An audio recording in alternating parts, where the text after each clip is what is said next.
संपर्कजन्य रोगांचा गट खालील पर्यायापैकी कोणता? बघा, संपर्कजन्य रोगांचा गट हा खालीलपैकी कोणता आहे? आणि याचं जे अचूक पर्याय आहे तो म्हणजे पर्याय क्रमांक 4 खरूज, इसब, गजकर्ण हे जे रोग आहेत हे संपर्कामधून पसरतात. हे विषाणू किंवा जीवाणूमुळे होणारे आजार आहेत. हे लोक दूषित पृष्ठभाग, शारीरिक द्रव्य, रक्त उत्पादने, कीटक चावणे किंवा हवेच्या संपर्काद्वारे एकमेकांना पसरतात. तसंच या आजारासोबतच अजून काही रोगांची उदाहरणं आहेत, जसं की नायटा आणि कुष्ठरोग. बघा, नायटा आणि कुष्ठरोग हे सुद्धा संपर्कजन्य रोग आहेत. पुढचा प्रश्न काय आहे तर बघा, मेलेल्या जनावरांच्या हाडांपासून बोनमील या नावाने प्रचलित काय आहे? बघा, बोनमील या नावाने प्रचलित काय आहे? आणि या प्रश्नाचं जे अचूक उत्तर आहे ते म्हणजे पर्याय क्रमांक 1 खत. तर बोनमील हे एक खत आहे आणि हे एक सेंद्रिय खत आहे जे फुलांच्या रोपांचे आरोग्य आणि वाढ सुधारू शकते. बोनमील वाळलेल्या प्राण्यांच्या हाडापासून बनवलं जातं, जे बारीक भुकटी बनवतात. यामध्ये कॅल्शियम आणि फॉस्फरसचे प्रमाण हे सर्वाधिक असते किंवा जास्त असते. आणि बोनमील खत आणि जनावरांच्या चाऱ्यासाठी सुद्धा हे बोनमील खत वापरतात. यानंतर याचा पुढचा प्रश्न काय आहे बघूयात. प्रामुख्याने मानवी शरीराच्या बांधणीस आवश्यक असणारी पोषक द्रव्य कोणत्या घटकापासून मिळतात? बघा, पोषक द्रव्य हे कोणत्या घटकापासून मिळतात? आणि याचं जे अचूक उत्तर आहे ते म्हणजे पर्याय क्रमांक 4 प्रथिने. तर मानवी शरीराच्या निर्मितीसाठी प्रामुख्याने आवश्यक असलेला जो घटक आहे तो म्हणजे प्रथिने आहे. आणि प्रथिने अमिनो ऍसिड पासून बनलेले असतात. बघा, हे प्रथिने जे आहेत ते काय असतात तर ते अमिनो ऍसिड पासून बनलेले असतात. अमिनो ऍसिड यापासून बनलेले असतात, जे कार्बन, हायड्रोजन, ऑक्सिजन, नायट्रोजन आणि कधी कधी सल्फर असलेले सेंद्रिय संयुगे असतात. जेव्हा आपण प्रथिनेयुक्त पदार्थ घेतो तेव्हा आपले शरीर प्रथिने अमिनो ऍसिड मध्ये मोडते आणि नंतर या अमिनो ऍसिडचा उपयोग स्नायू, हाडे, त्वचा आणि अवयव यासारख्या ऊती तयार करण्यासाठी आणि दुरुस्ती करण्यासाठी करते. आपल्या शरीरात एकूण 21 अमिनो आम्ल असतात. बघा, 21 अमिनो आम्ल असतात. त्यापैकी 20 अमिनो आम्ल वेगवेगळे प्रथिने तयार करण्यासाठी लागतात. आता हे जे 21 अमिनो आम्ल आहेत त्यापैकी 20 अमिनो आम्ल जे आहेत हे काय करतात, आपल्या शरीरामध्ये वेगवेगळे प्रथिने तयार करण्यास लागतात. तर पदार्थात प्रथिने आहेत का नाही हे स्पष्ट करण्यासाठी त्यावर कॉपर सल्फेट व कॉस्टिक सोड्याचे थेंब टाकतात आणि हे टाकल्यानंतर त्याचा जो रंग आहे हा जांभळा रंग तयार होतो. याच्यानंतर याचा पुढचा प्रश्न पाहूयात. शरीरावरील जखमेच्या जागी होणारा रक्तस्राव गोठवण्याचे कार्य कोण करते? तर बघा, शरीरावरील जखमेच्या जागी होणारा रक्तस्राव गोठविण्याचे कार्य कोण करतं? आणि याचं जे अचूक उत्तर आहे ते म्हणजे पर्याय क्रमांक 2 प्लेटलेट. प्लेटलेट या शरीरावर जखमेच्या जागी होणारा जो काही रक्तस्राव आहे तो रक्तस्राव गोठवण्याचे कार्य हे प्लेटलेट्स करत असतात. आता प्लेटलेट्स म्हणजे काय तर रक्तपेशीचा एक प्रकार आहे आणि प्लाझ्मा मधील प्रथिने म्हणजेच रक्ताचा द्रव भाग, प्लाझ्मा मधील प्रथिने त्याला आपण रक्ताचा द्रव भाग म्हणतो, त्या दुखापतीवर गुठळी तयार करून रक्तस्राव थांबवण्यासाठी एकत्र काम करतात. आणि VTK त्यालाच आपण रक्त गोठण जीवनसत्व म्हणतो. म्हणजे विटामिन जे के आहे, क विटामिन जे आहे त्याला आपण रक्त गोठवणारे जीवनसत्व म्हणून ओळखतो. याच्यानंतर याचा पुढचा प्रश्न पाहूयात. पृथ्वीवरून आकाश निळ्या रंगाचे दिसते, याला कारणीभूत ठरणारा किंवा ठरणारे घटक खालीलपैकी कोणते आहेत?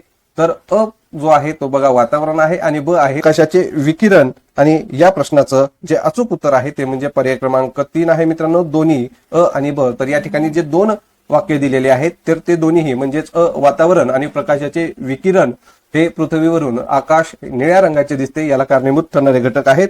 तर बघा, पृथ्वीवरून आकाश निळे दिसण्याची घटना ही प्रामुख्याने पृथ्वीच्या वातावरणातील वायू आणि कणांद्वारे सूर्यप्रकाशाच्या विखुरण्यामुळे होते. हे विखुरणे ज्याला आपण रेले स्कॅटरिंग म्हणून ओळखले जाते तेव्हा घडते, जेव्हा प्रकाशाची लहान तरंग लांबीच्या तुलनेत वातावरणातील वायू आणि कणांद्वारे अधिक कार्यक्षमतेने विखुरली जाते. परिणामी जेव्हा आपण दिवसा आकाशाकडे पाहतो तेव्हा आपल्याला प्रामुख्याने विखुरलेला निळा रंग किंवा निळा प्रकाश हा दिसत असतो. तर याचा पुढचा प्रश्न पाहूयात.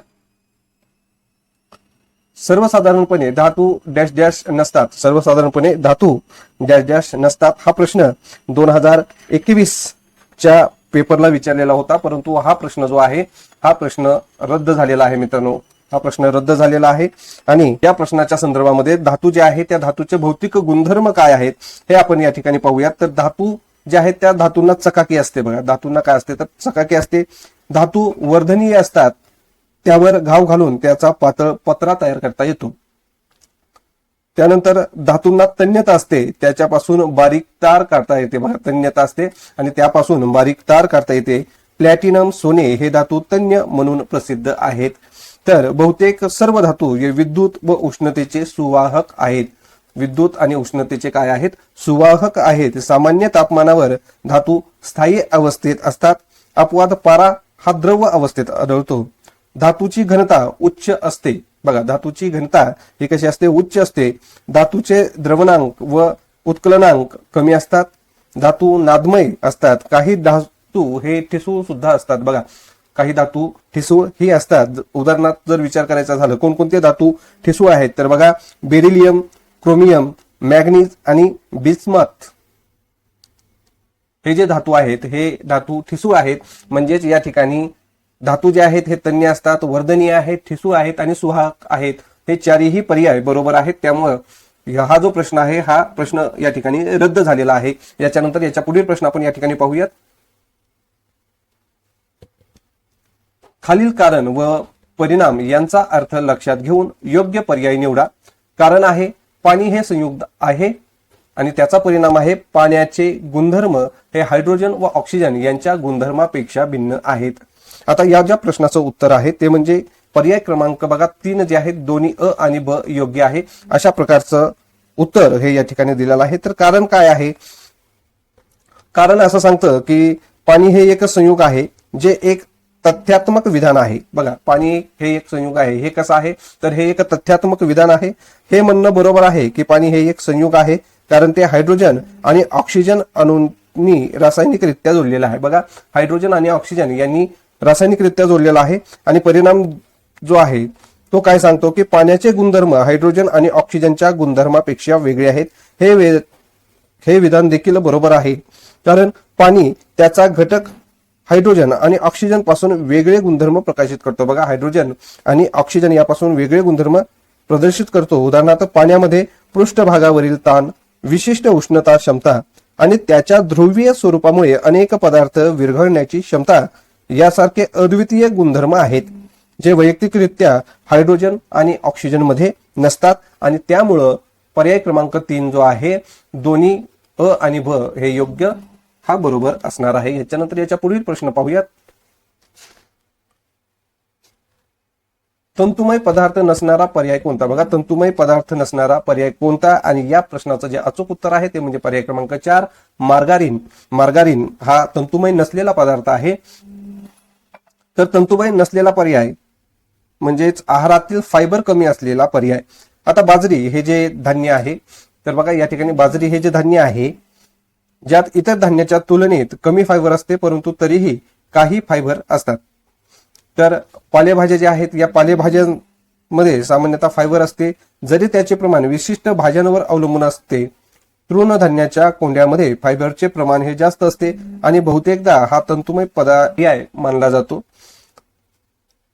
तर मार्गरीन हा तंतुमय नसलेला पर्याय आहे कारण तो फॅटवर आधारित स्प्रेड आहे आणि त्यामध्ये फायबर नाही. म्हणून पर्याय क्रमांक 4 मार्गारीन हा या प्रश्नाचं अचूक उत्तर असणार आहे.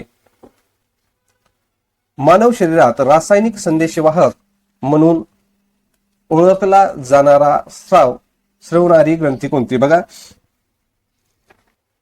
या प्रश्नाचं जे अचूक उत्तर आहे ते म्हणजे पर्याय क्रमांक 2 पीयूषिका. पीयूषिका तर बघा रासायनिक संदेशवाहक म्हणून ओळखली जाणारी स्रावी ग्रंथी आहे पिट्युटरी. तिलाच आपण पीयूषिका ग्रंथी म्हणतो आणि तिचं वजन जे आहे ते बघा 0.5 ग्रॅम एवढं वजन हे पीयूषिका या ग्रंथीचं आहे.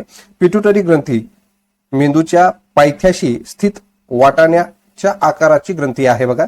आणि याला सहसा मास्टर ग्रंथी असे संबोधले जाते कारण ते अनेक हार्मोन्स तयार करते. तर ही जी ग्रंथी आहे ही काय तयार करते तर अनेक हार्मोन्स तयार करते बघा मित्रांनो, हार्मोन्स तयार करते आणि स्रावते, जे अनेक आवश्यक शारीरिक कार्य हे नियंत्रित करतात. हे हार्मोन्स रक्तप्रवाहातून संपूर्ण शरीरातील अवयव आणि ऊतींना लक्ष्य करण्यासाठी प्रवास करतात, त्यांच्या क्रियाकलापांवर प्रभाव टाकतात आणि रासायनिक संदेश वाहक म्हणून कार्य करतात. ही इतर जी ग्रंथी आहेत त्या इतर ग्रंथीवर व त्यांच्या स्रावांवर सुद्धा नियंत्रण ठेवण्याचं कार्य हे पियुषिका म्हणजेच पिट्युटरी ग्रंथी या करत असतात. याच्यानंतर याच्या पुढचा प्रश्न आपण पाहूयात.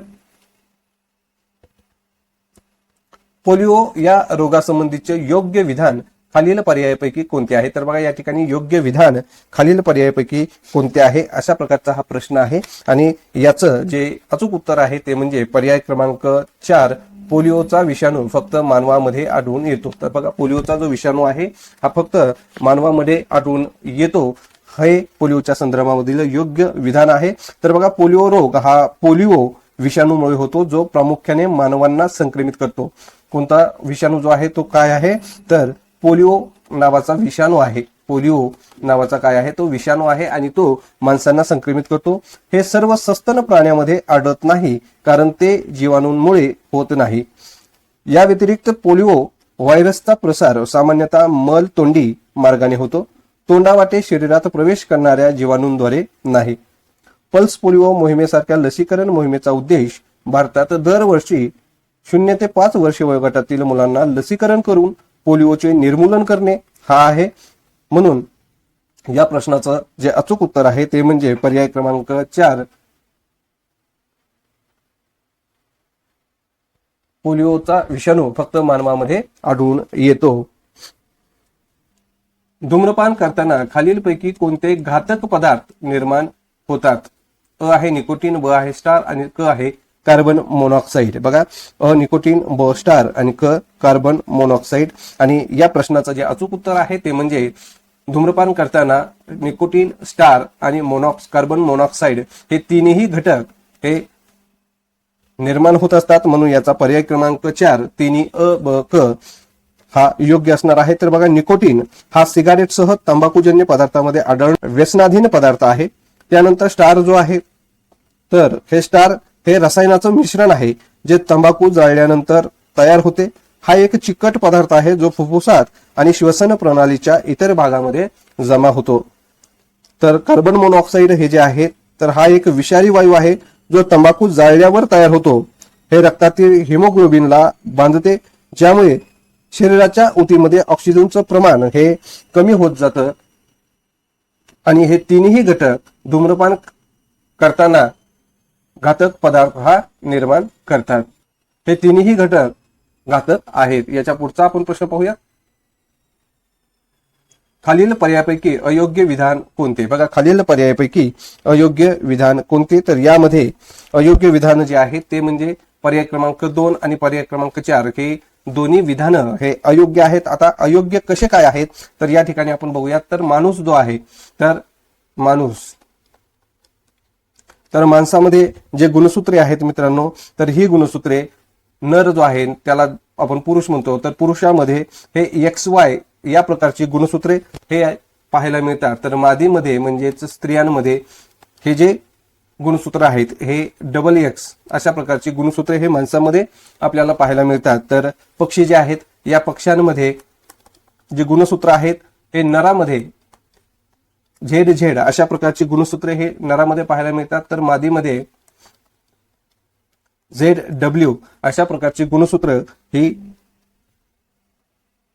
पक्षी मादीमध्ये आपल्याला पाहायला मिळतात. आणि संततीचे लिंग हे मानवात पुरुष ठरवतो तर पक्ष्यांमध्ये मादी ठरवत असते. बघा तर याच्या पुढील प्रश्न आपण या ठिकाणी पाहूयात. खालील कारण आणि परिणाम यांचा अर्थ लक्षात घेऊन योग्य पर्याय निवडा. तर कारण काय आहे?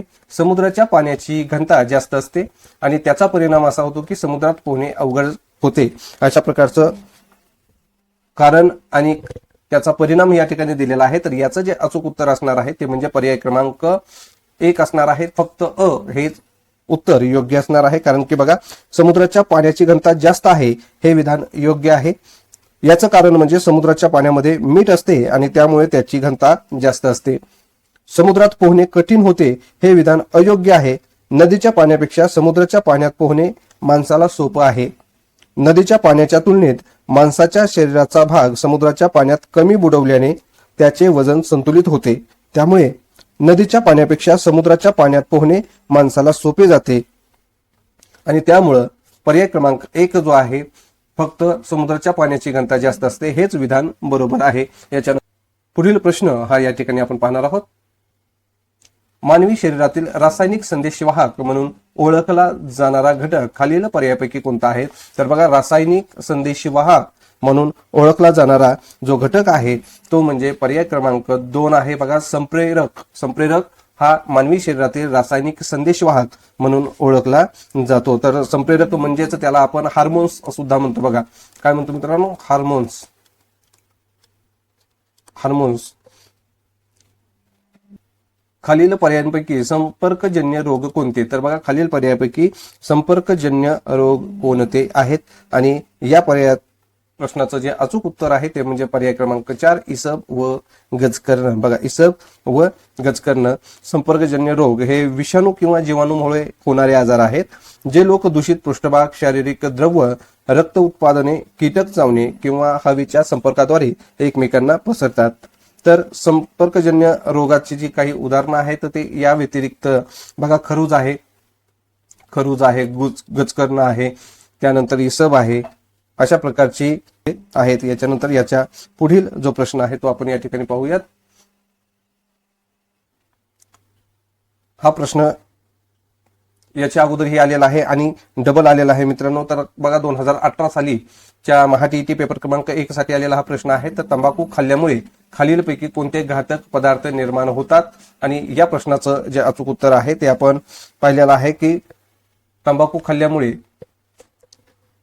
या ठिकाणी 3ही घटक जे आहेत, जे की निकोटीन आहे, स्टार आहे किंवा कार्बन मोनॉक्साईड आहे, हे 3ही घटक निर्माण होत असतात. तर निकोटीन काय आहे? तर हा सिगारेट सह तंबाखूजन्य पदार्थांमध्ये आढळणारा व्यसनाधीन पदार्थ आहे. त्यानंतर स्टार हे रसायनाचे मिश्रण आहे जे तंबाखू जाळल्यावर तयार होते. हा एक चिकट पदार्थ आहे जो फुफ्फुसात किंवा श्वसन प्रणालीच्या इतर भागामध्ये जमा होत असतो. आणि कार्बन मोनॉक्साईड हा एक विषारी वायू आहे जो तंबाखू जाळल्यावर तयार होतो. हे रक्तातील हिमोग्लोबिनला बांधते, ज्यामुळे शरीराच्या उतीमध्ये ऑक्सिजनचं प्रमाण हे कमी होत असतं. बटाटे व कांदे यासारख्या भाज्यांना कोंब येऊन त्या नासू नयेत यासाठी कशाचा उपयोग होतो? बघा, यासाठी कशाचा उपयोग होतो? आणि यामध्ये याचं जे अचूक उत्तर आहे ते म्हणजे पर्याय क्रमांक 3, गॅमा किरणांचा मारा. बघा, गॅमा किरणांचा मारा. आता गॅमा किरणांची भेदन क्षमता अल्फा व बीटा कणांच्या तुलनेत अतिशय जास्त असते. गॅमा किरणाचा मारा हा बटाटे आणि कांदे यासारख्या भाज्यांना कोंब येऊन नासू नये यासाठी उपयोगी तंत्रज्ञान आहे. गॅमा किरण हे उच्च ऊर्जा विद्युत चुंबकीय विकिरण आहे. हे विकिरण सूक्ष्मजीवांना नष्ट करते, ज्यामुळे कोंब येणे रोखले जाते. खालील कारण आणि परिणाम यांचा अर्थ लक्षात घेऊन योग्य पर्याय निवडा. कारण आहे समुद्राच्या पाण्याची घनता जास्त असते आणि परिणाम आहे समुद्राच्या पाण्यात पोहणे सोपे आहे. तर या अचूक उत्तर आहे तो म्हणजे पर्याय क्रमांक 3, अ आणि ब दोन्ही योग्य. याच्या अगोदरच्याही पेपरमध्ये अशाच प्रकारचा प्रश्न आलेला होता.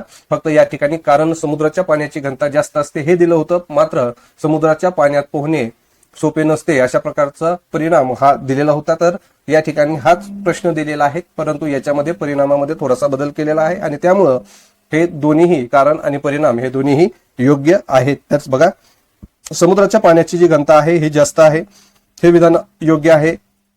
याचं कारण म्हणजे समुद्राच्या पाण्यामध्ये क्षार असतात आणि त्यामुळे त्याची घनता जास्त असते.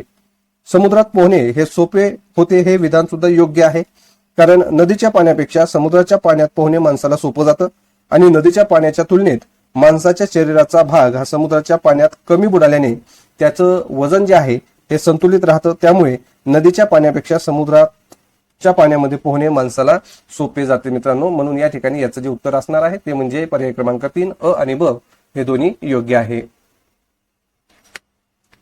खालील पर्यायांपैकी मत्स्यवर्ग या गटात न बसणारा सजीव कोण? बघा, खालील पर्यायांपैकी मत्स्यवर्ग या गटात न बसणारा सजीव कोण?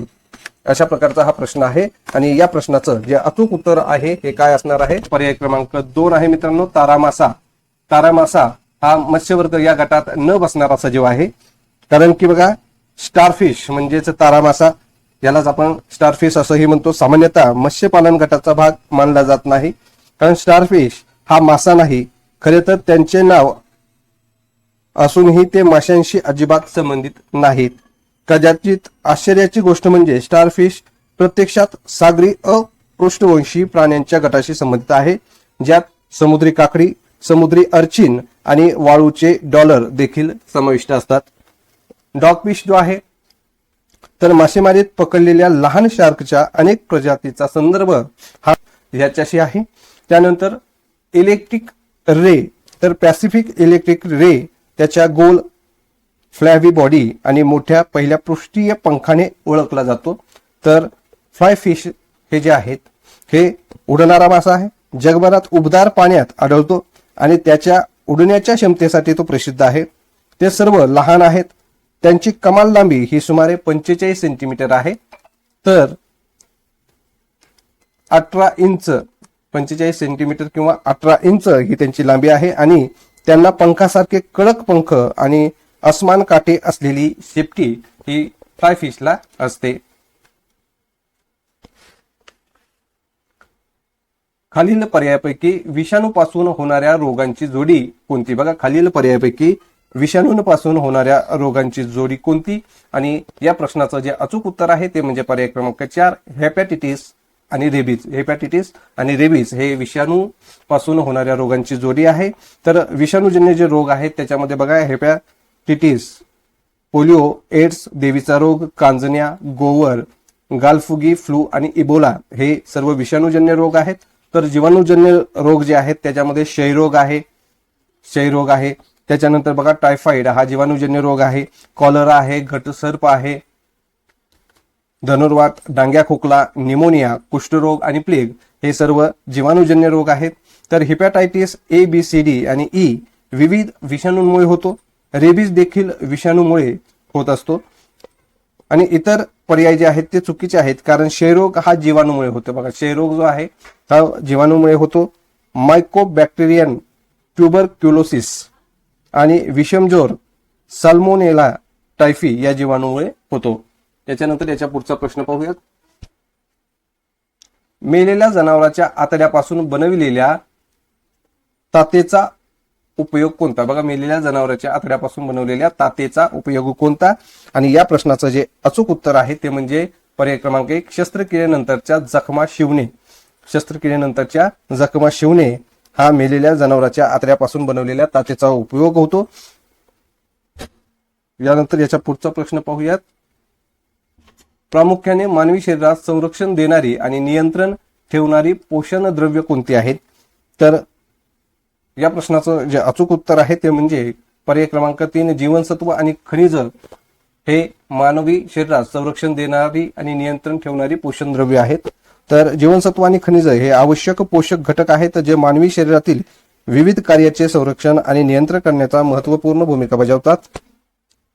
ते रोगप्रतिकारक कार्य, ऊर्जा उत्पादन, हाडांचे आरोग्य आणि संपूर्ण आरोग्य आणि कल्याण राखणे यासारख्या प्रक्रियांमध्ये गुंतलेले आहेत. प्रथिने आणि मेद देखील शरीरासाठी महत्त्वपूर्ण आहेत, परंतु ते प्रामुख्याने शरीराच्या कार्याचे संरक्षण आणि नियंत्रण करण्यासाठी जबाबदार नाहीत.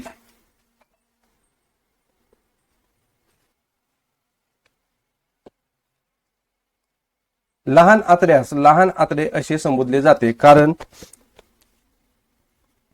याचं जे अचूक उत्तर आहे ते म्हणजे पर्याय क्रमांक 2, कारण की लहान आतड्यास व्यास मोठ्या आतड्याच्या तुलनेत कमी असतो, म्हणून लहान आतड्यांना लहान आतडे अशा प्रकारे संबोधलं जातं. मोठ्या आतड्यापेक्षा लांबीने ही आतडे जी आहेत हे जास्त असतात. पुरुषामध्ये ही जी आतडे आहेत ते 6.9 मीटर एवढ्या लांबीचे असतात, तर स्त्रियांमध्ये ही जी आतडे आहेत ती 7.1 मीटर पर्यंत लांब असतात. पिष्टमय पदार्थ, मेद आणि प्रथिनांचे संपूर्ण पचन हे या लहान आतड्यामध्ये होते आणि लहान आतडे हे पोट आणि मोठे आतडे यांच्यामध्ये असते आणि त्यात डिओडेनम, जेजुनम आणि इलियस यांचा समावेश होतो. लहान आतड्याला असे म्हणतात कारण त्याचा लुमेन व्यास मोठ्या आतड्यापेक्षा लहान असतो, परंतु त्याची लांबी ही मोठ्या आतड्यापेक्षा जास्त असते. प्रकाशाच्या अपवर्तनाशी संबंधित नैसर्गिक घटना खालीलपैकी कोणत्या आहेत? अ आहे वाळवंटातील मृगजळ, ब आहे पावसाळ्यात दिसणारे आकाशातील इंद्रधनुष्य व क आहे ताऱ्याचे लुकलुकणे. तर याचं जे अचूक उत्तर आहे ते म्हणजे पर्याय क्रमांक 2 फक्त ब आणि क. तर बघा, प्रकाशाचे अपवर्तन जे आहे ते एका पारदर्शक माध्यमातून दुसऱ्या पारदर्शक माध्यमात जाताना प्रकाश किरणे थोडेसे तिरकस होतात, त्यालाच आपण प्रकाशाचे अपवर्तन असं म्हणतो. प्रकाश किरणाचा वेग माध्यमानुसार वेगवेगळा असतो. प्रकाशाच्या एकूण अंतर्गत परावर्तनामुळे म्हणजेच वाळवंटामध्ये मृगजळ घडते तेव्हा जमीन खूप गरम असते आणि हवा थंड असते तेव्हा मृगजळ होते. जेव्हा प्रकाश थंड हवेतून आणि गरम हवेच्या थरात जातो तेव्हा तो अपवर्तित होतो, म्हणजेच वाकलेला दिसतो आणि जमिनीवरील अतिशय उबदार हवेचा थर आकाशातील प्रकाशाला जवळजवळ 180 आकाराच्या कोनामध्ये अपवर्तित करतो. पावसाळ्यामध्ये पाण्याचे थेंब लहान प्रिझम सारखे कार्य करतात. ते सूर्यप्रकाशाचे अपवर्तन करतात आणि विखुरतात. नंतर ते आंतरिकरित्या परावर्तित करतात आणि शेवटी जेव्हा ते पावसाच्या थेंबामधून बाहेर पडतात तेव्हा ते पुन्हा अपवर्तन करतात. आता ताऱ्याचे चमकणे जे आहे हे वातावरणातील अपवर्तनामुळे होते. जेव्हा ताऱ्यांचा प्रकाश पृथ्वीच्या वातावरणात प्रवेश करतो तेव्हा तो सतत दुर्मिळ माध्यमाकडून घनतेकडे जातो, त्यामुळे प्रकाशाचे अपवर्तन होते. वातावरणातील प्रकाशाचे हे अपवर्तन वायुमंडलीय अपवर्तन म्हणूनही ओळखले जाते. निसर्गात सापडणारे ग्रॅफाइट हे डॅश डॅश नसते. बघा, निसर्गात सापडणारे ग्रॅफाइट हे डॅश डॅश नसते, तर या ठिकाणी ग्रॅफाइट हे कसे नसते तर कठीण नसते, म्हणून पर्याय क्रमांक 3 कठीण हा जो पर्याय आहे तो योग्य उत्तर असणार आहे, कारण निसर्गात सापडणारे ग्रॅफाइट हे कठीण नसते. ग्रॅफाइट यात अनेक धातूंचे गुणधर्म असतात. हे उष्णता आणि विजेचे उत्कृष्ट वाहक आहे. ग्रॅफाइट राखाडी ते काळा धातूचा चमक असलेला एक अपारदर्शक असतो. हे 1 ते 2 मोजच्या कडकपणासह कार्बनचे बऱ्यापैकी मऊ स्फटिक रूप आहे. सामान्य तापमानात स्थिर आणि रासायनिकदृष्ट्या निष्क्रिय हवेच्या अनुपस्थितीत ग्रेफाइटमध्ये उच्च उदात्तीकरण बिंदू असतो. त्यात शुद्ध स्वरूपात ते गंधहीन, चवहीन आणि बिनविषारी असतात. खालील कारण आणि परिणाम लक्षात घेऊन योग्य पर्याय निवडा. कारण पाणी हे मिश्रण आहे आणि परिणाम आहे पाण्याचे गुणधर्म हायड्रोजन व ऑक्सिजन यांच्या गुणधर्मापेक्षा भिन्न असतात. बघा, पाणी हे मिश्रण आहे आणि हायड्रोजन व ऑक्सिजन यांच्या गुणधर्मापेक्षा पाण्याचे गुणधर्म हे वेगळे असतात. अशा प्रकारचा कारक आणि परिणाम दिलेला आहे आणि याच्यातील पर्याय क्रमांक 2 जो आहे तो म्हणजे पाण्याचे गुणधर्म हायड्रोजन व ऑक्सिजन यांच्या गुणधर्मापेक्षा भिन्न आहे, हा पर्याय योग्य आहे. म्हणून याचं उत्तर हे पर्याय क्रमांक 2 फक्त ब योग्य अशा प्रकारचे असणार आहे. कारण की बघा, पाणी हे एक मिश्रण आहे जे एक विधान अयोग्य आहे. बघा, कारण जे दिलेलं आहे पाणी हे मिश्रण आहे हे विधान अयोग्य आहे, कारण पाणी हे एक संयुग आहे. पाणी काय आहे तर हे एक संयुग आहे आणि ते हायड्रोजन आणि ऑक्सिजन अणूंनी रासायनिकरित्या बनलेला आहे. तर याचा जो परिणाम आहे हे विधान मात्र बरोबर आहे. कारण की बघा, पाणी त्याच्या हायड्रोजन आणि ऑक्सिजन या घटकांपासून वेगळे गुणधर्म प्रकाशित करतं. उदाहरणार्थ, पाण्यामध्ये पृष्ठभागावरील ताण, विशिष्ट उष्णता क्षमता आणि त्याच्या ध्रुवीय स्वरूपामुळे अनेक पदार्थ विरघळण्याची क्षमता यासारखे अद्वितीय गुणधर्म आहेत जे वैयक्तिकरित्या हायड्रोजन किंवा ऑक्सिजन मध्ये नसतात. आणि म्हणून पर्याय क्रमांक 2 फक्त ब योग्य हे याचं अचूक उत्तर असणार आहे. तंतुमय पदार्थ नसणारा पर्याय कोणता? तंतुमय पदार्थ नसणारा पर्याय कोणता तर याच्यामधील पर्याय क्रमांक 4 लोणी हा जो पदार्थ आहे हा तंतुमय नाही. कारण की बघा, तंतुमय नसलेला पर्याय म्हणजेच असा पर्याय की ज्यामध्ये आहारातील फायबर लक्षणीय प्रमाणात नसते. तर बघा, फायबर तंतुमय पदार्थ म्हणजे काय? फायबरचं प्रमाण जास्त आहे अशा पदार्थांना आपण तंतुमय पदार्थ म्हणतो. मग आहारातील फायबर हा एक प्रकारचा कार्बोहायड्रेट आहे जो फळे, भाज्या, संपूर्ण धान्य, नट आणि बिया यासारख्या वनस्पतीवर आधारित पदार्थामध्ये आढळतो. आता उदाहरण सांगायचं झालं तर भाज्याचं सूप आहे, तृणधान्य आहे किंवा गव्हाचे पान आहे, हे सर्व तंतुमय पदार्थाची उदाहरणं आहे. मात्र या ठिकाणी जे लोणी दिलेलं आहे, लोणी हे मंथन क्रीम पासून बनवलेले एक दुग्धजन्य पदार्थ आहे. हे प्रामुख्याने चरबीचे बनलेले असते आणि त्यात फायबरचे प्रमाण नगण्य स्वरूपाचे असते, म्हणून लोणी हा तंतुमय पदार्थ नाही. मानवी शरीरात रासायनिक संदेशवाहक म्हणून ओळखला जाणारा स्रवणाऱ्या ग्रंथी कोणत्या? बघा, तर याचं जे अचूक उत्तर आहे ते म्हणजे पर्याय क्रमांक 4 आवटू व जठर. आवटू व जठर हे मानवी शरीरातील रासायनिक संदेशवाहक म्हणून कार्य करतात. तर थायरॉक्सिन स्रावतो, जठर म्युकस स्रावते जे HCl पासून आतड्यांना संरक्षण देते. रासायनिक संदेशवाहक म्हणून ओळखली जाणारी स्रावी ग्रंथी ही पिट्युटरी ग्रंथी आहे, हे आपण याच्या अगोदर पाहिलेलं आहे. आणि पिट्युटरी ग्रंथी मेंदूच्या पायथ्याशी स्थित वाटाण्याच्या आकारासारखी ग्रंथी आहे. याला सहसा मास्टर ग्रंथी असं सुद्धा संबोधलं जातं. तर याच्यावरती तुम्हाला अजून एक प्रश्न येऊ शकतो की तो म्हणजे दिलेल्या पर्यायामध्ये पिट्युटरी हा पर्याय न देता मास्टर ग्रंथी असा सुद्धा पर्याय तुम्हाला दिला जाऊ शकतो.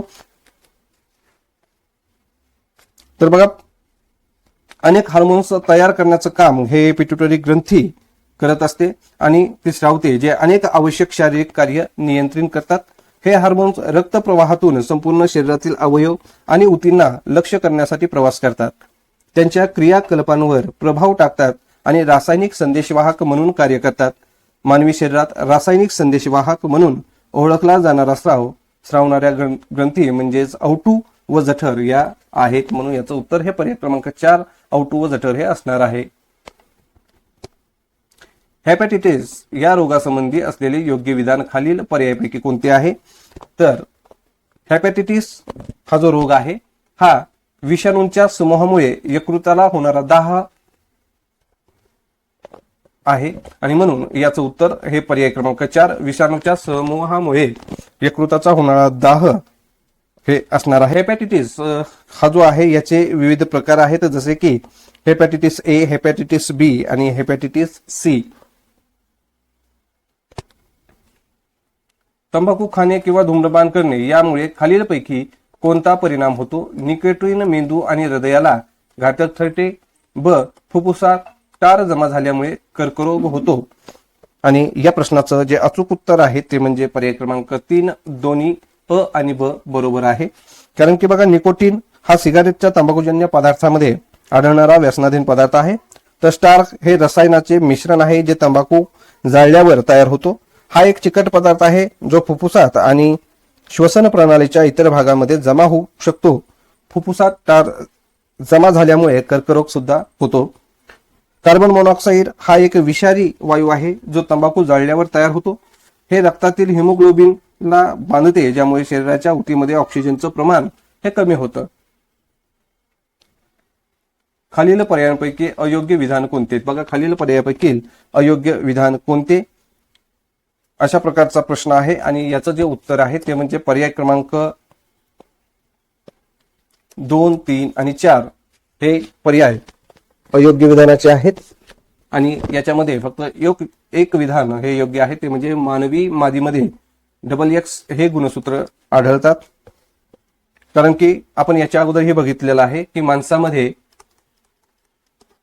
नर आणि मादी याच्यामध्ये जी गुणसूत्र आहेत, तर नरामध्ये XY अशा प्रकारची गुणसूत्र हे आपल्याला दिसतात, तर मादीमध्ये XX अशी गुणसूत्रे असतात.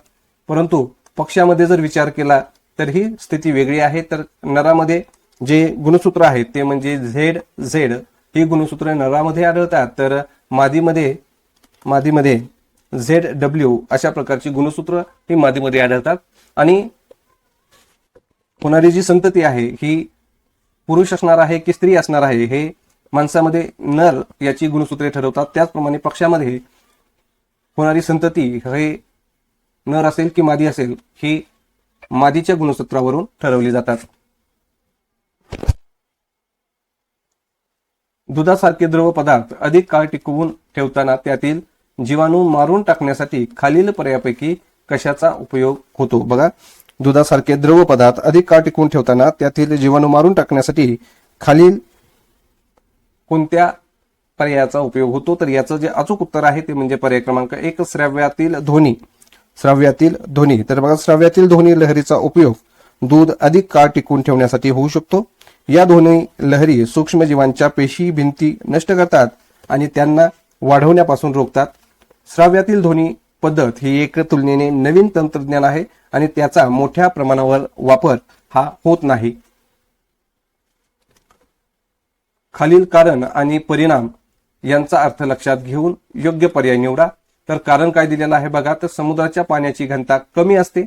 परिणाम, समुद्रात पोहणे सोपे होते. तर हाच प्रश्न 3 वेळेस आलेला आहे आणि तो फिरून फिरून आलेला आहे आणि याचं जे अचूक उत्तर आहे ते म्हणजे पर्याय क्रमांक 2 फक्त ब योग्य आहे. समुद्रात पोहणे सोपे आहे हे विधान बरोबर आहे. कारण की आपण याच्या अगोदरही बघितलेलं आहे की समुद्राच्या पाण्यामध्ये क्षारांचं प्रमाण हे जास्त असल्यामुळे समुद्रातील पाण्याची जी घनता असते ही जास्त असते. मित्रांनो, ही कशी असते? जास्त असते. मात्र या ठिकाणी कमी दिलेलं आहे म्हणून हे विधान कारण हे चुकीचं आहे.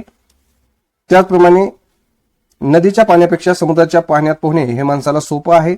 नदीच्या पाण्याच्या तुलनेत माणसाच्या शरीराचा भाग हा समुद्राच्या पाण्यात कमी बुडल्याने त्याचे वजन हे संतुलित होते. त्यामुळे नदीच्या पाण्यापेक्षा समुद्राच्या पाण्यात पोहणे हे माणसाला सोपे होते. म्हणून पर्याय क्रमांक ब परिणाम जो दिलेला आहे तो पर्याय क्रमांक ब हे योग्य विधान असणार आहे. वनस्पतीची वृद्धी संलग्न हालचाल खालील पर्यायापैकी कोणती? बघा, वनस्पतीची वृद्धी संलग्न हालचाल खालीलपैकी कोणती? आणि या प्रश्नाचं जे अचूक उत्तर आहे ते म्हणजे पर्याय क्रमांक 4 खिडकीतील रोपे प्रकाशाच्या दिशेने वाटचाल करतात. तर वनस्पतीची वृद्धी संलग्न हालचाल खिडकीतील रोप प्रकाशाच्या दिशेने वाटचाल करते हे आहे. आणि वनस्पतींना प्रकाश संश्लेषणासाठी सूर्यप्रकाश आवश्यक आहे. खिडकीतील रोप प्रकाशाच्या दिशेने वाढते कारण त्याला अधिकाधिक सूर्यप्रकाश मिळवावा लागतो. ही हालचाल वनस्पतीच्या वाढीसाठी आणि विकासासाठी आवश्यक आहे. आता वृद्धी संलग्न हालचाल म्हणजे वनस्पतीमध्ये होणारी अशी हालचाल की ज्याच्या वाढीसाठी आणि विकासासाठी आवश्यक असते. या हालचालीमध्ये खालील गोष्टीचा समावेश होतो, जसं की फुलाचे उमलणे असेल आणि बंद होणे, पानं प्रकाशाच्या दिशेने वाटचाल करणे, आरोहण करणारी वनस्पती, पानांची हालचाल इत्यादी. खालीलपैकी योग्य विधान कोणते आहे? अ आहे उच्च तापमानावर हिरा तापविल्यास त्यातून कार्बन डायऑक्साईड बाहेर पडतो. ब आहे शुद्ध कार्बनवर दाब देऊन तो उच्च तापमानाला तापवल्यास कृत्रिम हिरा तयार होतो. आणि या प्रश्नाचं जे अचूक उत्तर आहे ते म्हणजे दिलेले दोन्हीही पर्याय बरोबर आहेत. म्हणून पर्याय क्रमांक 3 दोन्ही अ आणि ब हे दोन्हीही पर्याय बरोबर आहेत. कारण हिरा हा शुद्ध कार्बनचा बनलेला असतो आणि उच्च तापमानावर तापवल्यास हिरा ऑक्सिजनशी प्रक्रिया देतो आणि कार्बन डायऑक्साईड तयार करतो. तर दुसरं जे वाक्य आहे शुद्ध कार्बनवर दाब देऊन तो उच्च तापमानाला तापवल्यास कृत्रिम हिरा तयार होतो, हे सुद्धा विधान योग्य आहे. कारण की उच्च तापमान आणि दाबात शुद्ध कार्बनवर प्रक्रिया करून कृत्रिम हिरे तयार केले जाऊ शकतात. पाण्याचा गुणधर्म असलेला पर्याय खालीलपैकी कोणता? बघा, पाण्याचा गुणधर्म असलेला पर्याय खालीलपैकी कोणता आहे? तर बघा, याचं जे अचूक उत्तर आहे ते म्हणजे पर्याय क्रमांक 4 आहे. पाण्याचे तापमान 4 अंश सेल्सिअस पेक्षा कमी झाल्यास त्याचे आकारमान वाढते. तर पाण्याचा विसंगत विस्तार हा पाण्याचा असामान्य गुणधर्म आहे. ज्या योग्य तापमान 4 अंश सेल्सिअस वरून 0 अंश सेल्सिअस पर्यंत जाते तेव्हा पाणी आकुंचन पावण्याऐवजी विस्तारते आणि त्याची घनता 0 अंश पर्यंत जाते तेव्हा पाणी आकुंचन पावण्याऐवजी विस्तारते आणि त्याची घनता कमी होत जाते. घनता जसजशी कमी होते तसतशी पाणी गोठते. कारण पाण्याचे रेणू सामान्यतः घनरूपात असतात आणि खुल्या क्रिस्टल संरचना तयार करतात. जीव जन्माचा जरायुज या पद्धतीतील प्राण्यात खालील पर्यायापैकी कोणती बाब आढळणार नाही? बघा, जीव जन्माचा जरायुज या पद्धतीमधील प्राण्यात खालील पर्यायापैकी कोणती बाब आढळणार नाही? तर याच्यामध्ये युग्मनज तयार झाल्यानंतर त्यांच्यावर एक संरक्षक कवच तयार होते, ही बाब जी आहे ही याच्यामध्ये आढळणार नाही. म्हणून पर्याय क्रमांक 3 हे याचं अचूक उत्तर असणार आहे. तर बघा, सस्तन प्राण्यासारख्या गर्भाशयाची जन्म पद्धत असलेल्या प्राण्यामध्ये झायगोटचा विकास मातेच्या गर्भाशयात होतो, परंतु तो संरक्षणात्मक कवचामध्ये बंद केलेला नसतो. त्याऐवजी गर्भाचे पोषण आणि संरक्षण आईच्या शरीराद्वारे आणि अमनिओटिक सॅकद्वारे केले जाते. संरक्षणात्मक कवच सामान्यतः सरपटणारे प्राणी, पक्षी आणि काही मासे यासारख्या अंडाशयाच्या पुनरुत्पादनासह प्राण्यांनी घातलेल्या अंडीच्या विकासाचे वैशिष्ट्य आहे. म्हणून पर्याय क्रमांक 3, युग्मनज तयार झाल्यानंतर त्यांच्यावर एक संरक्षण कवच तयार होते, हे विधान योग्य असणार आहे. दूध अधिक काळ टिकून ठेवण्यासाठी खालीलपैकी कशाचा उपयोग होतो? यातील दोन्ही. ब आहे पाश्चरायझेशन पद्धत आणि क आहे कॅरमलायझेशन पद्धत. आणि या प्रश्नाचं जे अचूक उत्तर आहे ते म्हणजे पर्याय क्रमांक 2 आहे, फक्त अ आणि ब. तर बघा, श्राव्यातील ध्वनी लहरीचा उपयोग हा दूध अधिक काळ टिकवून ठेवण्यासाठी होऊ शकतो. या ध्वनी लहरी सूक्ष्मजीवांच्या पेशी भिंती नष्ट करतात आणि त्यांना वाढवण्यापासून रोखतात. तर श्राव्यातील ध्वनी ही एक पद्धत नवीन तंत्रज्ञान आहे आणि त्याचा मोठ्या प्रमाणावर वापर होत नाही. तर ब जी पद्धत आहे ती म्हणजे पाश्चरायझेशन पद्धत, ही दूध टिकवून ठेवण्यासाठी सर्वात सामान्य आणि प्रभावी पद्धत आहे. या पद्धतीत दूध एका विशिष्ट तापमानापर्यंत तापवले जाते आणि नंतर त्वरित थंड केले जाते. ही प्रक्रिया दुधात उपस्थित असलेल्या हानिकारक सूक्ष्मजीवांना नष्ट करते. तर कॅरमलायझेशन पद्धत ही काय आहे? तर ही एक मंद स्वयंपाकाची प्रक्रिया आहे जी साखर कमी आचेवर शिजवल्यावर उद्भवते, ज्यामुळे पोत आणि चव दोन्ही बदलतात. कॅरमलायझेशन दरम्यान अन्नातील साखर ऑक्सिडायझेशन करते. तपकिरी रंग आणि समृद्ध, किंचित गोड आणि खमंग चव येते. तर दूध अधिक काळ टिकून ठेवण्यासाठी यामधील फक्त दुसरी म्हणजे पाश्चरायझेशन, श्राव्यातील ध्वनी आणि पाश्चरायझेशन या दोन पद्धतीचा वापर करतात. म्हणून पर्याय क्रमांक 2 हे याचं अचूक उत्तर असणार आहे. यानंतर याच्या पुढील प्रश्न काय आहे तो आपण या ठिकाणी पाहूयात मित्रांनो.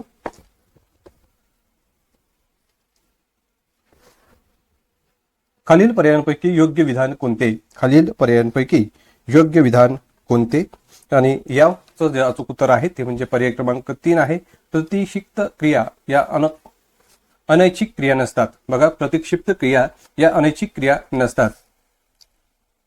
आता ऐच्छिक क्रिया या कोणत्या असतात? तर हातवारे करणे आहे, प्रतिक्षिप्त क्रिया आहेत. अनैच्छिक क्रिया कोणत्या आहेत? तर डोळ्याच्या पापण्यांची हालचाल, हृदयाचे ठोके. आणि प्रतिक्षिप्त क्रिया म्हणजेच रिफ्लेक्स ऍक्शन किंवा रिफ्लेक्स ही उत्तेजनाच्या प्रतिसादात अनैच्छिक क्रिया आहे. विचार न करता ही उत्स्फूर्त क्रिया होत असते. प्रभावी ऊर्ध्वपातन पद्धती खालील पर्यायांपैकी कोठे उपयुक्त ठरते? प्रभावी ऊर्ध्वपातन पद्धती खालील पर्यायांपैकी कोठे उपयुक्त ठरते? आणि दिलेल्या पर्यायामध्ये पर्याय क्रमांक 2 जो आहे तो खनिज तेलापासून पेट्रोल मिळवणे या ठिकाणी ऊर्ध्वपातन पद्धती ही प्रभावी ठरत असते. तर प्रभावी ऊर्ध्वपातन पद्धती खनिज तेलापासून पेट्रोल मिळवणे यासाठी उपयुक्त ठरते. प्रभावी ऊर्ध्वपातन ही एक अशी प्रक्रिया आहे ज्यामध्ये द्रव मिश्रणातील घटक द्रव त्यांच्या भिन्न उत्कलनांकाचा वापर करून वेगळे केले जातात. खनिज तेल हे एक अनेक द्रव हायड्रोकार्बनचे मिश्रण आहे ज्यांचे उत्कलनांक भिन्न असतात. प्रभावी ऊर्ध्वपातन पद्धतीत खनिज तेल गरम केले जाते आणि वाफेच्या स्वरूपात ऊर्ध्वपातित केले जाते. वेगवेगळ्या हायड्रोकार्बन वेगवेगळ्या तापमानात ऊर्ध्वपातित होतात आणि त्यांना वेगळे गोळा केले जाते.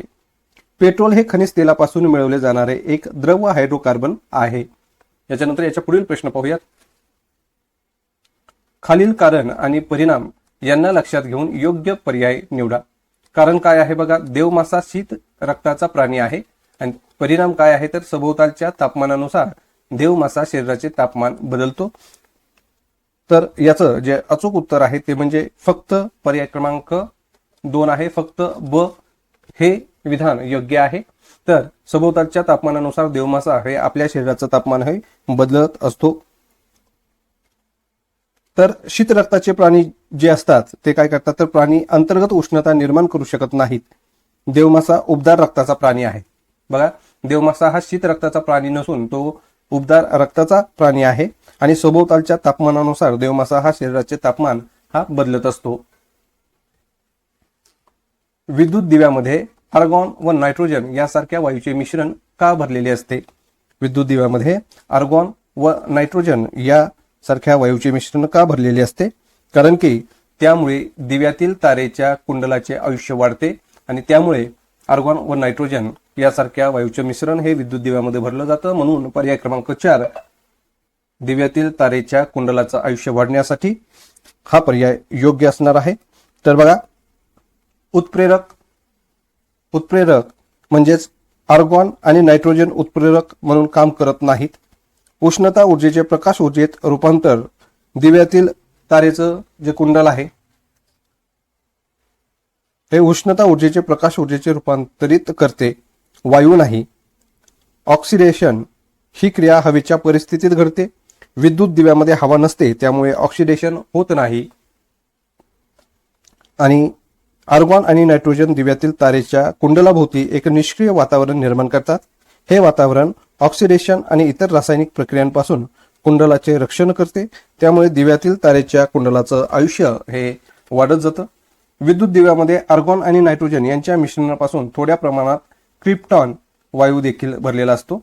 क्रिप्टॉन वायू दिव्याची प्रकाशमानता वाढवण्यास मदत करतं. तर बघा, क्रिप्टॉन हा जो वायू आहे, क्रिप्टॉन हा काय करतो तर दिव्यातील प्रकाशमानता वाढवण्याचं काम करतो. प्रकाशमानता वाढवण्याचं काम हा क्रिप्टॉन हा वायू करत असतो. खालीलपैकी योग्य विधान कोणती? अ आहे ब्रोमीन हा अधातू आहे. ब आहे सर्वसाधारणपणे अधातू स्थायू किंवा वायू अवस्थेत असतात. आणि क आहे ब्रोमीन द्रव अवस्थेत आढळतो. आणि ड आहे ब्रोमीन हा धातू आहे. आणि या प्रश्नाचं जे अचूक उत्तर आहे ते म्हणजे पर्याय क्रमांक 3 आहे. अ, ब आणि क हे 3 पर्याय अचूक आहेत, योग्य आहेत. कारण की बघा, ब्रोमीन हा अधातू आहे. ब्रोमीन हा काय आहे? हा अधातू आहे. अधातूंचे अनेक गुणधर्म ब्रोमीनमध्ये दिसून येतात, जसं की ते चकाकणारे नसतात, ते विद्युत आणि उष्णतेचे वाईट वाहक असतात, ते सहसा द्रव किंवा वायू अवस्थेत असतात. ब्रोमीन हा सुद्धा द्रव अवस्थेत आढळतो. ब्रोमीन द्रव अवस्थेत आढळणारा एकमेव अधातू आहे. बघा, ब्रोमीन हा काय आहे? एकमेव अधातू आहे जो की द्रव अवस्थेत आढळतो. खोलीच्या तापमानावर आणि दाबावर तो लाल तपकिरी रंगाचा द्रव असतो. काही अधातू ठिसूळ अवस्थेतही असतात, जसे की गंधक आणि फॉस्फरस. ब्रोमीन हा धातू आहे हे विधान मात्र चुकीचं आहे.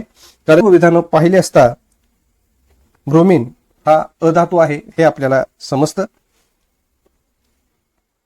इयत्ता 4थीतील परिसर अभ्यास या विषयात कोणत्या घटकांची मांडणी चिकित्सक वृत्ती निर्माण करण्याच्या दृष्टीने केली जाते? तर या प्रश्नाचं जे अचूक उत्तर आहे ते म्हणजे पर्याय क्रमांक 3 पाण्याचे गुणधर्म व विद्राव्यता. पाण्याचा काटकसरीने वापर करण्याचं महत्त्व आणि त्याचा काटकसरीने वापर करण्याची आवश्यकता शिकवणं. पाण्याचा अपव्यय टाळण्यासाठी विविध पद्धतीचा शिकवणे आणि त्यांचा अभ्यास करणं. पाणी टाकून देण्यापूर्वी त्यांचा पुनर्वापर कसा करायचा हे शिकवणं. जगभरातील आणि भारतातील पाण्याच्या वितरणाचे विविध प्रकार शिकवणे. पाण्याच्या वितरणावर परिणाम करणारे घटक शिकवणे. पाण्याच्या टंचाईची समस्या आणि त्यावर उपाययोजना शिकवणे. त्यानंतर पाण्याचे जे काही गुणधर्म आहेत, विद्राव्यता आहे, याच्यामध्ये पाण्याचे भौतिक आणि रासायनिक गुणधर्म शिकवणं. पाण्यात विद्राव्य आणि अविद्राव्य पदार्थाची ओळख करून देणं. विद्राव्यतेच्या प्रक्रियेचे विविध प्रकार शिकवणं आणि पाणी साठवण्याच्या विविध पद्धती, यामध्ये पारंपरिक आणि आधुनिक पद्धती शिकवणं. पाणी साठवण्याच्या पद्धतीचे फायदे आणि तोटे शिकवणं. पाणी साठवणुकीसाठी योग्य पद्धती निवडण्याचे निकष शिकवणं. वरील स्पष्टीकरणानुसार इयत्ता 4थीतील परिसर अभ्यास या विषयात पाण्याचे गुणधर्म व विद्राव्यता या घटकाची मांडणी ही चिकित्सक वृत्ती निर्माण करण्याच्या दृष्टीनं केलेली आहे. कमळाचे फूल सकाळी उमलते तर निशिगंधाचे फूल रात्री उमलते ही वनस्पतीची कोणत्या प्रकारची हालचाल आहे? आणि या प्रश्नाचं जे अचूक उत्तर आहे ते म्हणजे वृद्धी असंलग्न या प्रकारची ही हालचाल आहे. बाह्य उद्दीपकास प्रतिसाद म्हणून वनस्पतीच्या कोणत्याही भागाची हालचाल किंवा वाढ म्हणजेच अनुवर्तन किंवा अनुवर्ती हालचाल होय. कोणत्याही वनस्पतीची प्रवाह संस्था त्यालाच आपण शूट सिस्टीम असं म्हणतो.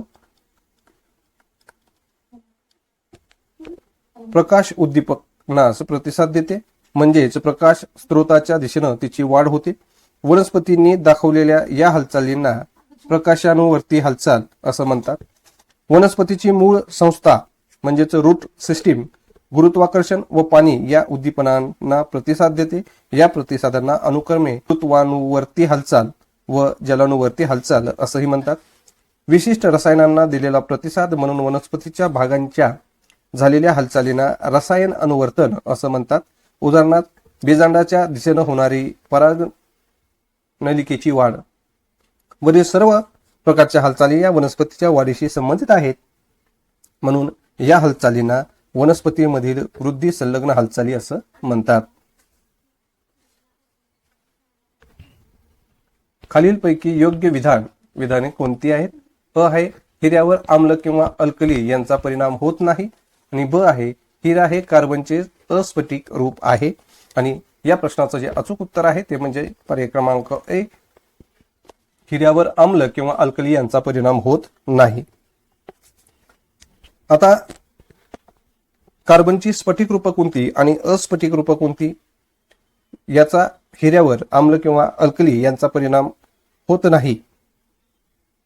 बघा, कार्बनची स्फटिक रूप या रूपातील कार्बनच्या अणूंची रचना ही नियमित आणि निश्चित असते. तर अस्फटिक रूप जे आहेत यामध्ये कार्बनच्या अणूची रचना ही नियमित नसते. कार्बनचे स्फटिक रूप जे आहे याचे द्रवणांक व उत्कलनांक उच्च व ठराविक असतात. तर अस्फटिक रूप जे आहेत त्याच्यामध्ये अतिशय उच्च तापमानाला हे वितळतात. स्फटिक रूपातील कार्बन हा अतिशय कठीण पदार्थ असतो. तर अस्फटिक रूपातील कार्बन हा ठिसूळ असतो. स्फटिक रूपामध्ये निश्चित भौमितिक आकार, तीक्ष्ण कडा आणि समतल पृष्ठभाग असतो. तर अस्फटिक रूपामध्ये ते अपरूपे आहेत म्हणून त्यांना निश्चित भौमितीय आकार नाही. हिरा, ग्राफाइट आणि फुलरिन हे कार्बनचे वेगवेगळे स्फटिक रूप आहेत. तर दगडी कोळसा, चारकोल आणि कोक हे कार्बनचे वेगवेगळे अस्फटिक रूप आहेत.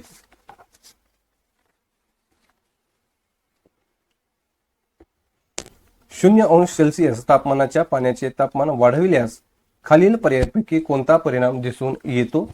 आणि याचं जे अचूक उत्तर आहे ते म्हणजे पर्याय क्रमांक 1, सुरुवातीला त्याची घनता वाढते परंतु नंतर ती कमी होत जाते. पाण्याचे तापमान हे 0°C पासून वाढवत नेल्यास 4°C पर्यंत त्याचं आकारमान जे आहे ते कमी होत जातं व 4° ते कमीत कमी असतं. त्यानंतर त्याचे आकारमान वाढत जातं आणि सर्वसाधारणपणे इतर पदार्थाच्या बाबतीत मात्र तापमान वाढवत गेल्यास आकारमान सतत वाढतच जाते. या फरकामुळे 0° ते 4°C या तापमानाच्या दरम्यानच्या पाण्याच्या आचरणास पाण्याचे असंगत आचरण असं म्हणतात. सामान्यतः अणुविद्युत प्रभारदृष्ट्या उदासीन असतो. याचं योग्य कारण स्पष्ट करणारा संख्यादर्शक पर्याय खालीलपैकी कोणता आहे? आणि याचं जे अचूक उत्तर आहे ते म्हणजे पर्याय क्रमांक 4, प्रोटॉन बरोबर इलेक्ट्रॉन. अणूचे 3 मूलभूत कण असतात, प्रोटॉन, न्यूट्रॉन आणि इलेक्ट्रॉन. प्रोटॉन, न्यूट्रॉन आणि इलेक्ट्रॉन हे अणूचे 3 मूलभूत कण आहेत. आणि प्रोटॉनवर धनविद्युत असतो तर इलेक्ट्रॉनवर ऋणविद्युत असतो. न्यूट्रॉन विद्युत दृष्ट्या तटस्थ असतो म्हणजे त्यावर कोणताही विद्युत प्रभार नसतो. प्रोटॉन आणि इलेक्ट्रॉनची संख्या समान असल्यास अणूचा एक विद्युत प्रभार 0 असतो.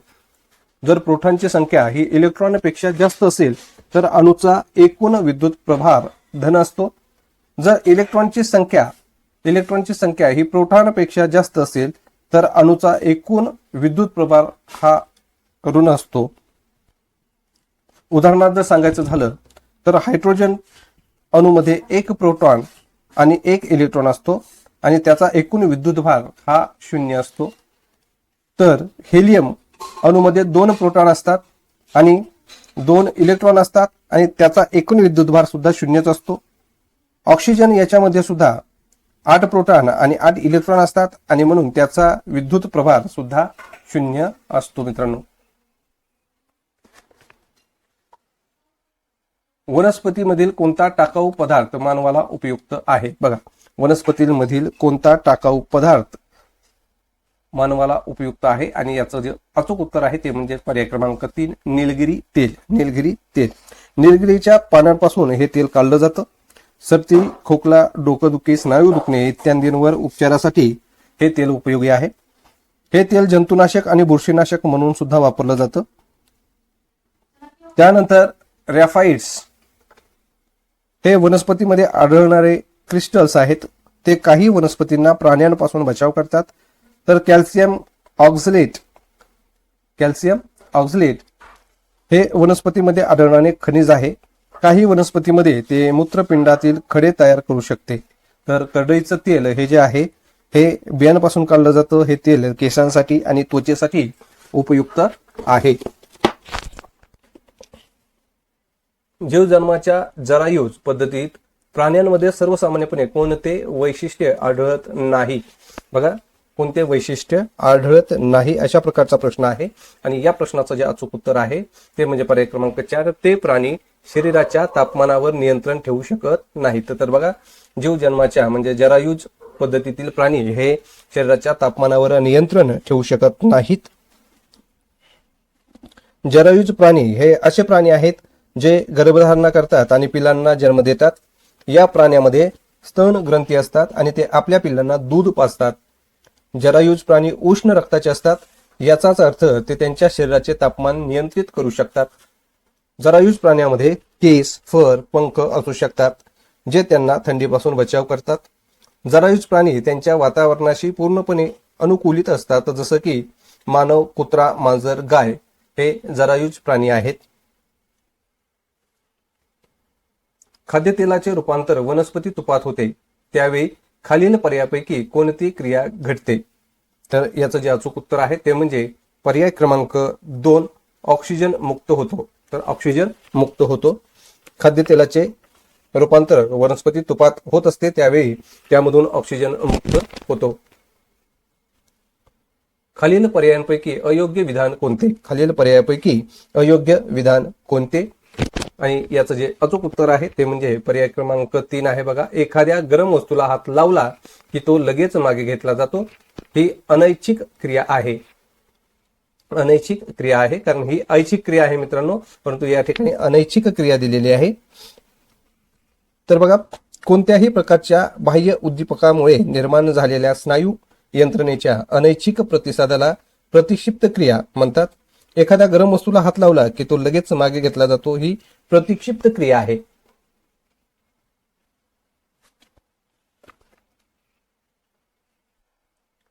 विद्युत दिव्याचे वैशिष्ट्य खालील पर्यायापैकी कोणते आहे? विद्युत दिव्याचे वैशिष्ट्य खालील पर्यायापैकी कोणतं आहे? आणि त्याचं जे अचूक उत्तर आहे ते म्हणजे पर्याय क्रमांक 2, नायट्रोजन व आर्गॉन या वायूमुळे विद्युत दिव्यातील कुंडलाची कार्यक्षमता वाढते. तर या दिव्यांच्या नळीत नायट्रोजन, आर्गॉन व थोडा पारा भरलेला असतो. दिवा चालू असताना रोधकेमधून येणारा प्रवाह खालच्या तंतूकडे, त्यामुळे तो तंतू तापतो. हा तंतू तापल्यावर हा तंतू व वरील तंतू यांच्यात प्रज्योत निर्माण होऊन नळीतून उत्तम प्रकाश मिळू लागतो. प्रज्योत निर्माण होण्यासाठी सहाय्यकारी विद्युत अग्राचा उपयोग होतो. नायट्रोजन व आर्गॉन या वायूमुळे विद्युत दिव्यातील कुंडलाची कार्यक्षमता वाढते. खालील कारण आणि परिणाम यांचा अर्थ लक्षात घेऊन योग्य पर्याय निवडा. सरडा शीत रक्ताचा प्राणी आहे आणि सभोवतालच्या तापमानानुसार सरड्याला त्याच्या शरीराच्या तापमानावर नियंत्रण ठेवता येते. तर याचं जे अचूक उत्तर आहे ते म्हणजे पर्याय क्रमांक 1, फक्त अयोग्य. शरीराचे तापमान बाहेरच्या वातावरणानुसार बदल करू शकतात. आता शीत रक्ताचे जे प्राणी आहेत हे काय करतात? तर बघा, शरीराचे तापमान हे बाहेरच्या वातावरणानुसार बदल करू शकतात. अंतर्गत उष्णता निर्माण करू शकत नाहीत. शीत रक्ताचे प्राणी जसे की सरडे त्यांच्या शरीराचे तापमान नियंत्रित करू शकत नाहीत. त्यांच्या शरीराचे तापमान सभोवतालच्या तापमानावर अवलंबून असते. जर वातावरण थंड असेल तर सरड्याचे शरीर थंड होईल आणि जर वातावरण उष्ण असेल तर सरड्याचे शरीर उष्ण होईल. सरडा हा शीत रक्ताचा प्राणी आहे.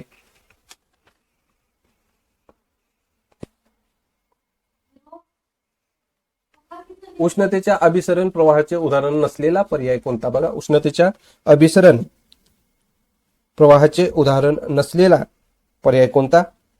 तर याचं जे अचूक उत्तर आहे ते म्हणजे सूर्याची उष्णता पृथ्वीपर्यंत पोहोचणे. सूर्याची उष्णता ही पृथ्वीपर्यंत पोहोचणे ही प्रक्रिया रेडिएशनद्वारे होते. कारण सूर्य दृश्यमान प्रकाश आणि उष्णता सह इलेक्ट्रोमॅग्नेट इलेक्ट्रोमॅग्नेटिक रेडिएशन उत्सर्जित करतो. हे रेडिएशन अवकाशाच्या निर्वातातून प्रवाह करून पृथ्वीवर पोहोचते. जेव्हा सूर्यापासून हे किरणे पृथ्वीच्या वातावरणात पोहोचतात तेव्हा त्यातील काही कार्बन डायऑक्साईड आणि पाण्याची वाफ यासारख्या वायूंनी शोषले जातात, तर काही पृथ्वीच्या पृष्ठभागावर जातात. शोषलेली उष्णता वातावरणास उबदार करते, त्यामुळे पृथ्वीचा पृष्ठभाग गरम होतो. सूर्यापासून पृथ्वीवर उष्णतेचे हे हस्तांतरण हे उष्णतेच्या किरणोत्सर्गाचे किंवा उष्णतेच्या अभिसरण प्रवाहाचे प्रमुख उदाहरण आहे. ही एक नैसर्गिक प्रक्रिया आहे जे पृथ्वीचे तापमान राखण्यात आणि आपल्या ग्रहावरील जीव आधार देण्यासाठी महत्त्वपूर्ण भूमिका बजावते.